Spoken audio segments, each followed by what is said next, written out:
Okay, I think we're ready. Hi, everybody. Hello, Supply Side West. Great to have you all with us. Thanks to you guys in the audience. Fantastic.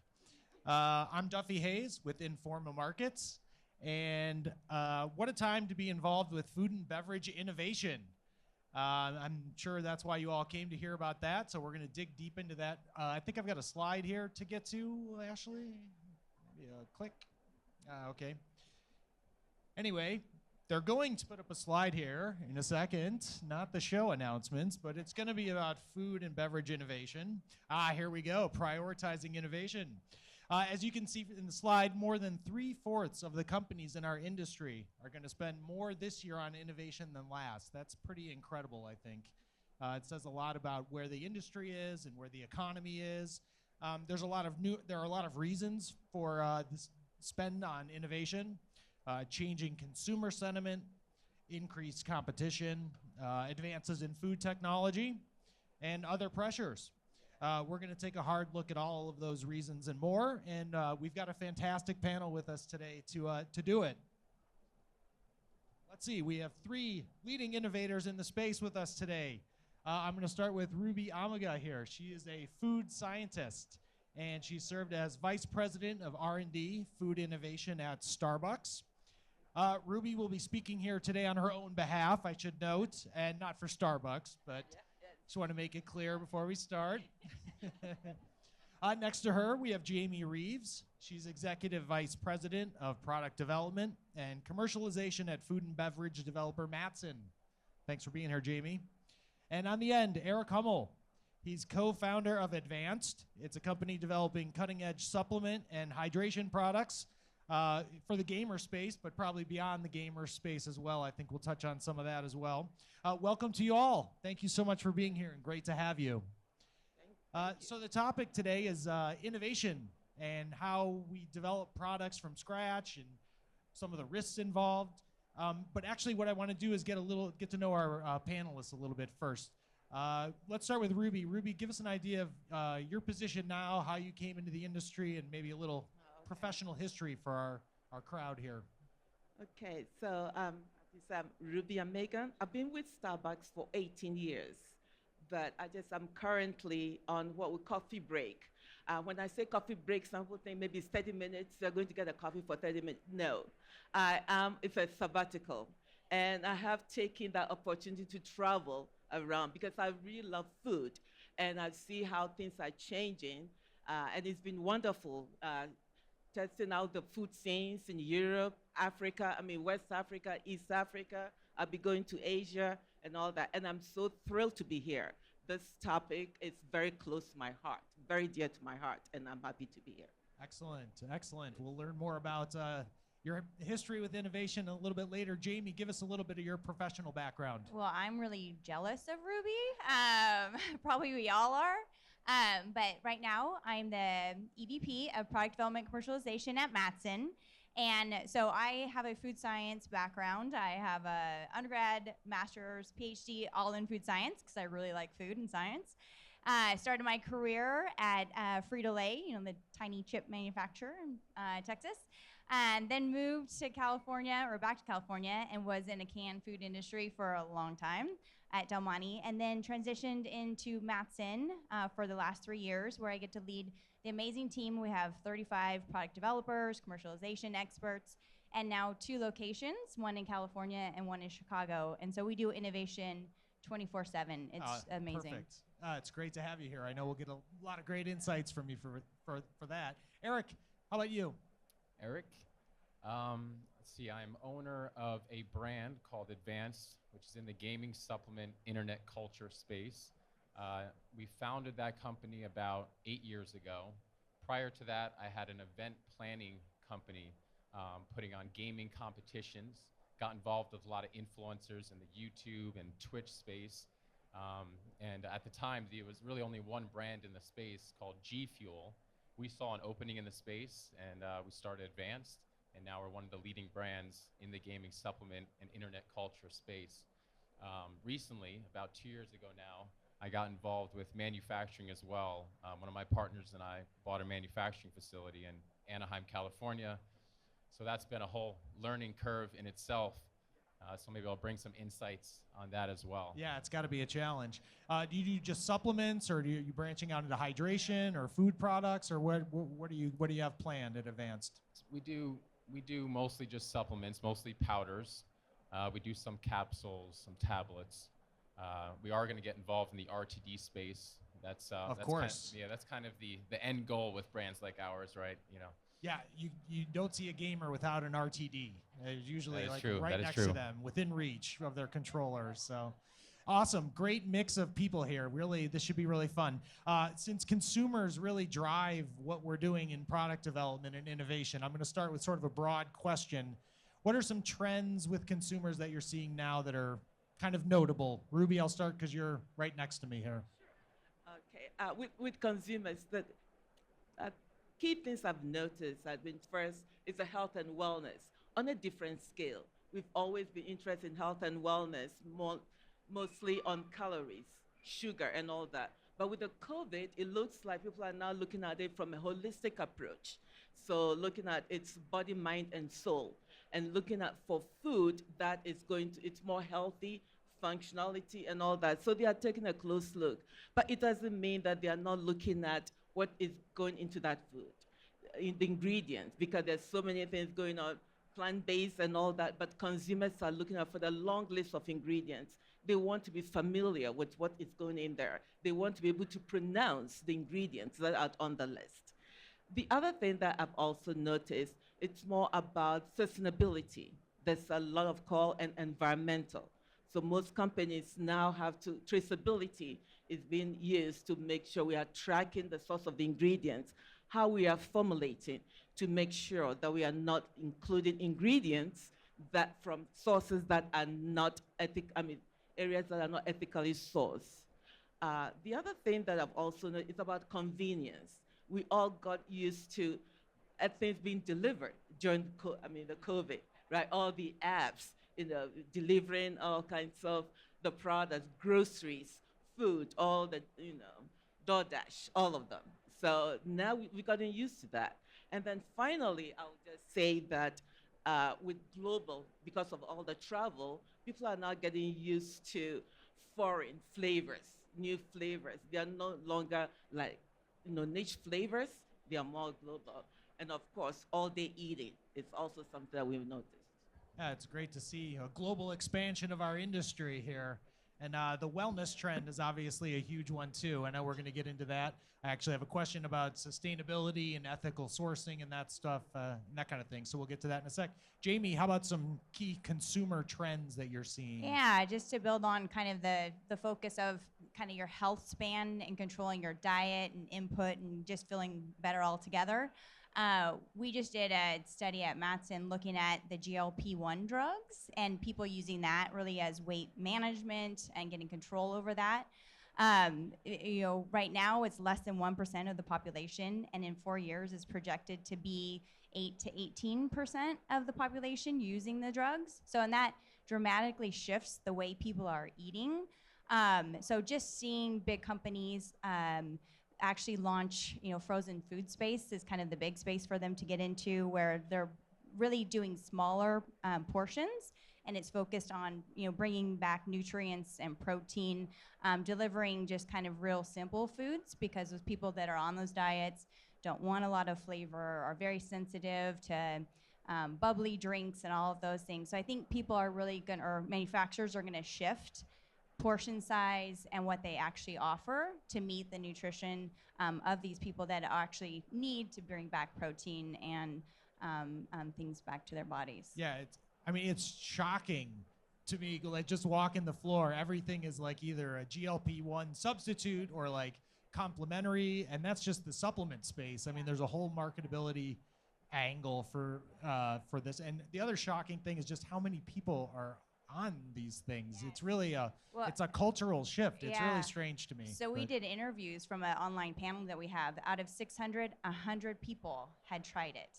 and had tried on it. it. Yes. Wow. Yeah, it's amazing. Well, and I just read an article yesterday that Smoothie King, the Smoothie King giant, just offering a line of smoothies dedicated for GLP-1 users. So I mean, it is becoming mainstream. and Yeah, we you have to just pay walk attention. the floor and you'll see. I mean, so many people just at our show, you know. And so anyway, great trend. We're definitely notable. Eric, tell us a bit about the maybe the gamers and what trends. I think we have an Absolutely. idea of what you might talk about here.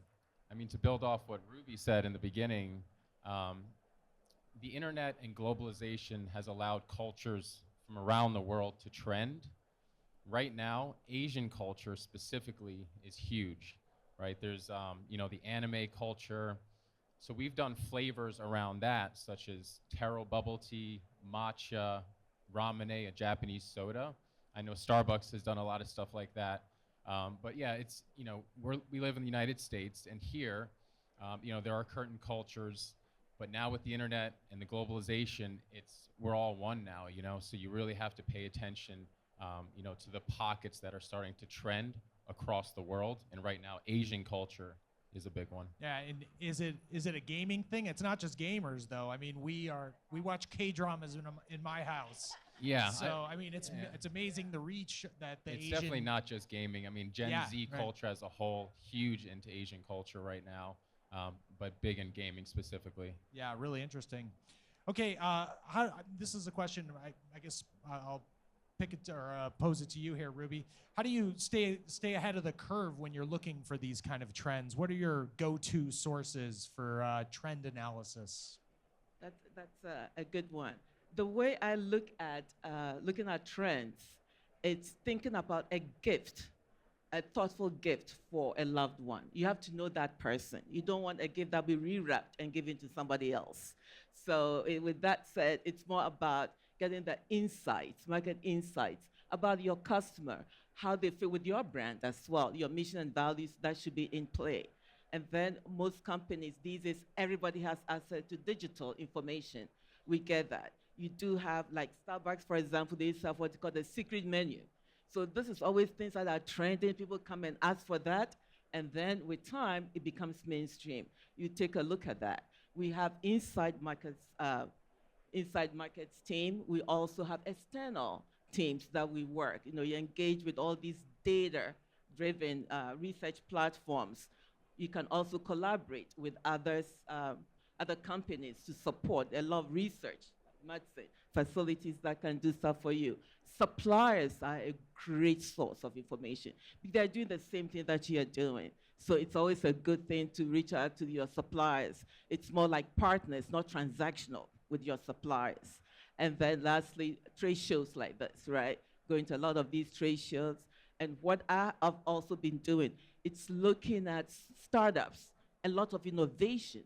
They are usually ahead. Small companies, the innovation, they are way ahead of bigger companies. So we take a look at that. And it's not just the food industry. I look at health and wellness, the space, because some of these ingredients are making their way into food, like collagen and all those. I mean, I don't know what it does, but it's making its way into food. And then I also look into fashion industry, colors, and all that. It cues a lot of things. So apparel industries, I look all over and then thinking about, hey, some of them are immediate and some of them are long-term. So you have to keep your eye on the price every time. Okay, Matson is a big company. Data that's- I must just- inform a lot of it too. Yeah. Same things, except you forgot one, TikTok. So social media and TikTok. And so, yeah, well, thank you. Yes, you had to leave me something. But yeah, so we do kind of whole social listening is what we call it. And a lot of our younger employees love to just go on social and bring in all the fads from TikTok and recreate it for us. So it's really actually fun because they educate me. I don't let my kids on there yet because they're still young. But it just changes so frequently. And then you see it actually end up like in Target. And I was like, oh my God, that really is a big thing. What do you do when you see that TikTok report or someone brings you a new trend? I mean, do you act on it? Do you look into it more? What do you do from there?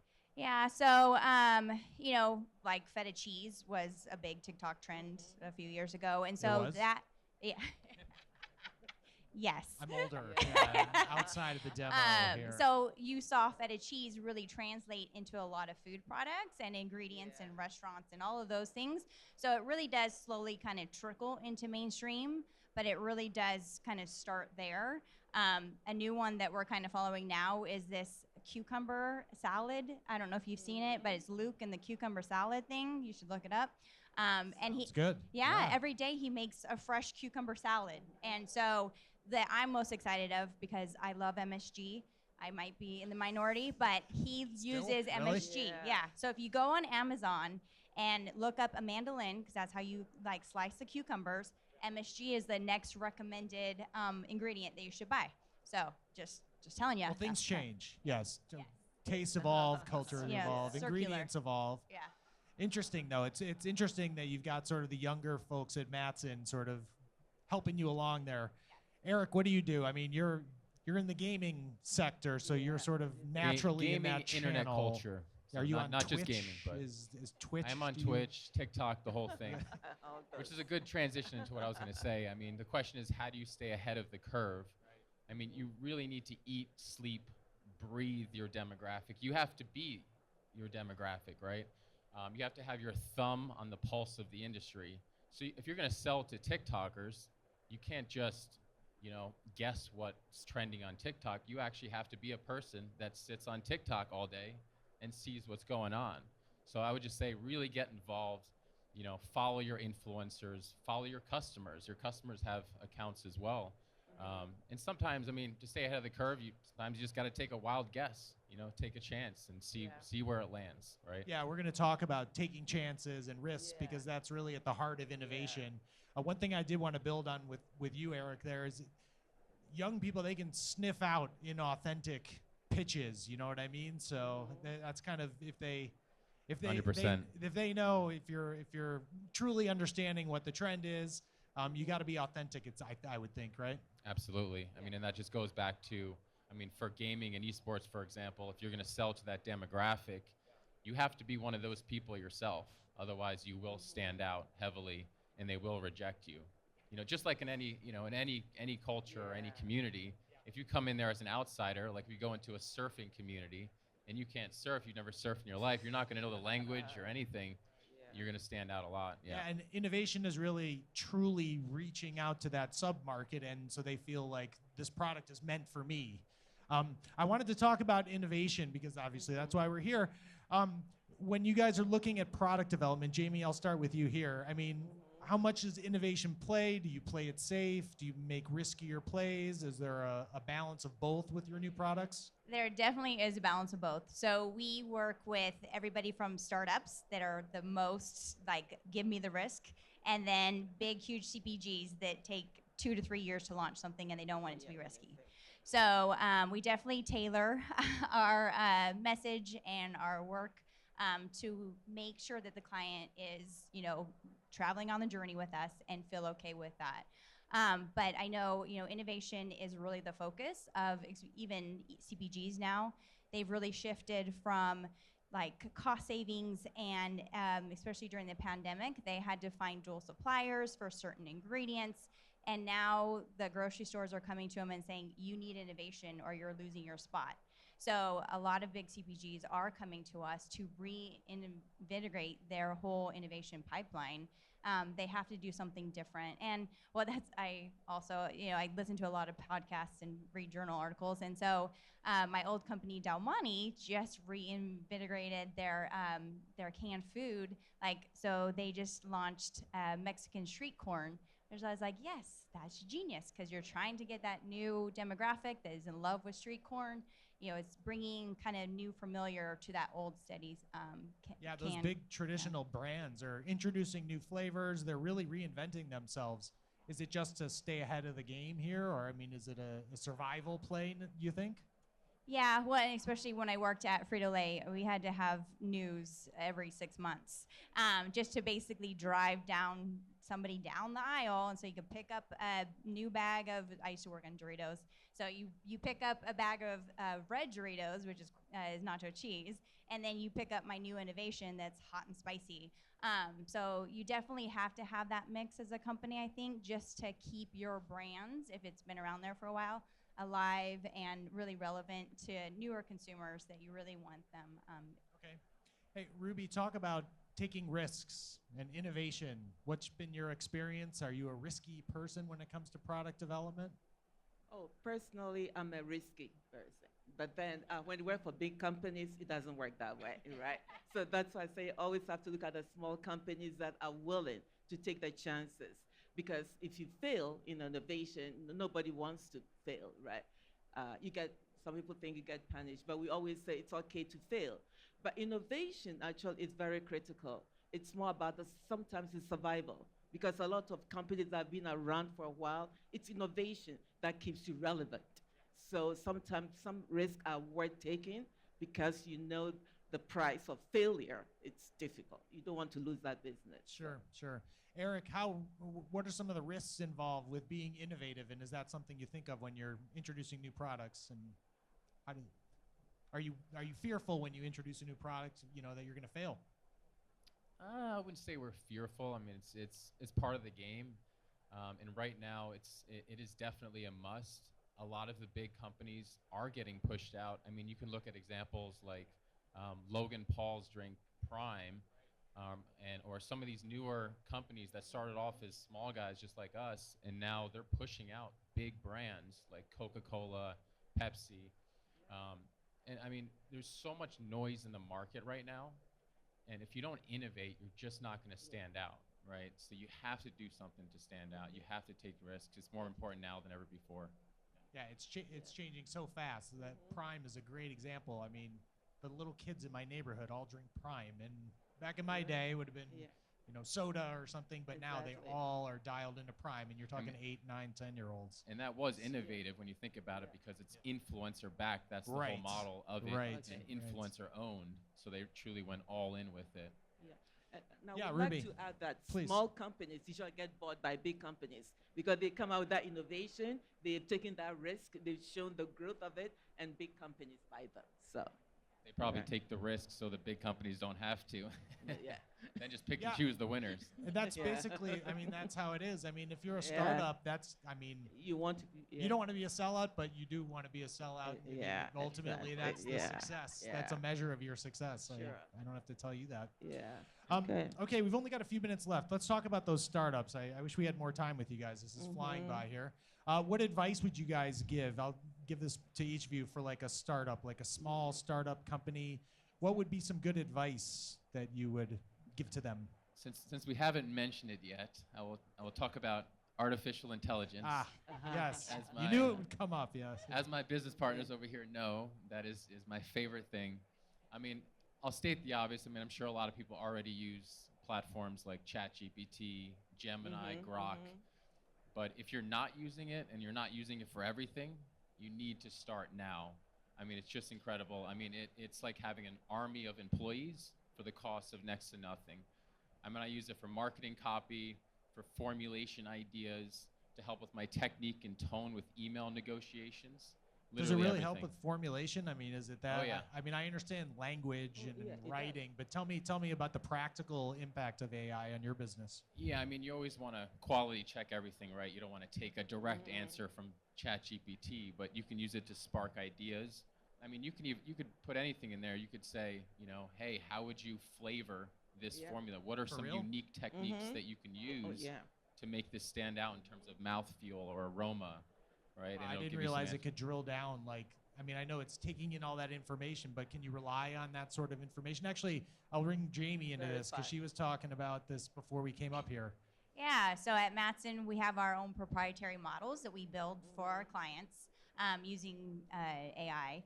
And so we've used it a lot as well. I mean, it really does help. And so we like to think of it, though, as AI plus RI, so our real intelligence with artificial intelligence. And I told them earlier, I think all of AI is super great it's like the best intern and fastest intern you've ever hired, but you're not going to let them alone on the project by themselves. You have to oversee it and make sure that it's correct.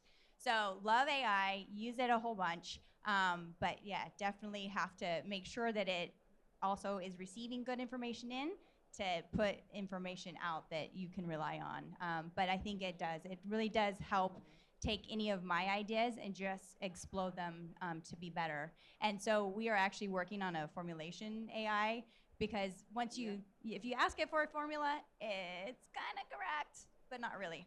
So that's Almost. one area that we're working on.